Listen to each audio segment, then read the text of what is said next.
Interconnected channels होते हैं, ठीक है, एक दूसरे के साथ कनेक्टेड जिस तरह चैनल्स होते हैं इस तरह की इसकी स्ट्रक्चर होती है। इसकी 2 टाइप्स होती हैं, rough endoplasmic reticulum and the smooth endoplasmic reticulum. Rough इसलिए क्योंकि इनकी सरफेस रफ होती है राइबोसोम्स के अटैच होने की वजह से, और स्मूथ इसलिए कि इनके साथ जो है वो राइबोसोम्स अटैच नहीं होते और इनकी सरफेस जो होते हैं वो स्मूथ होती है।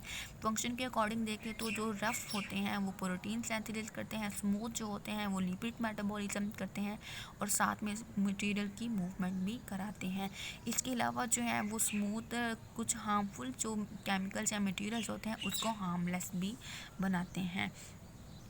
गोल्जी अपरेटस की स्ट्रक्चर देखें तो गोल्जी अपरेटस में जिस तरह से एक ईंट के ऊपर दूसरी कोई ईंट प्रेजेंट होती है, रखी हुई होती है, या फिर एक बोरी के ऊपर कोई दूसरी बोरी रखी होती है, इसी तरह से जो है ना वो एक इस तरह से फ्लैट सैक्स जिस तरह से प्रेजेंट होती हैं तो एक कंप्लीट सेट ये बनाती हैं। तो इस कंप्लीट सेट को हम गोल्जी अपरेटस कहते हैं।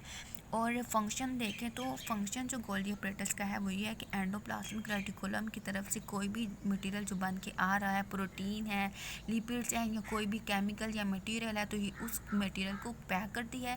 पैक करने के बाद उसको उसने किस डेस्टिनेशन की तरफ जाना है, सेल के अंदर रहना है या सेल के बाहर, तो ये सारा फंक्शन गोल्जी अपरेटस परफॉर्म करती है।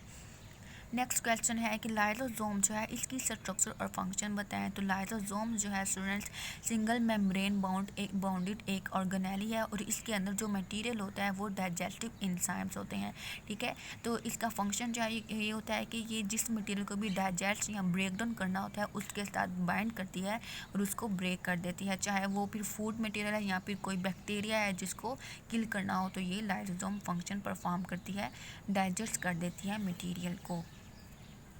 नेक्स्ट क्वेश्चन है कि एक्सप्लेन करें कि हाइपोटोनिक इन्वायरमेंट में, हाइपोटोनिक सोल्यूशन में सेल्स के साथ क्या होता है।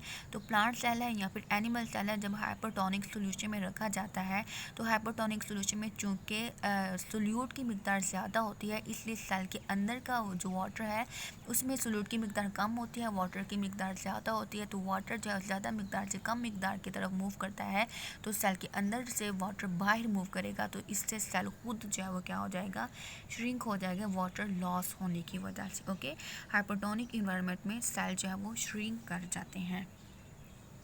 नेक्स्ट क्वेश्चन नंबर 7 है कि क्लोरोप्लास्ट और माइटोकॉन्ड्रिया में क्या डिफरेंसेस हैं।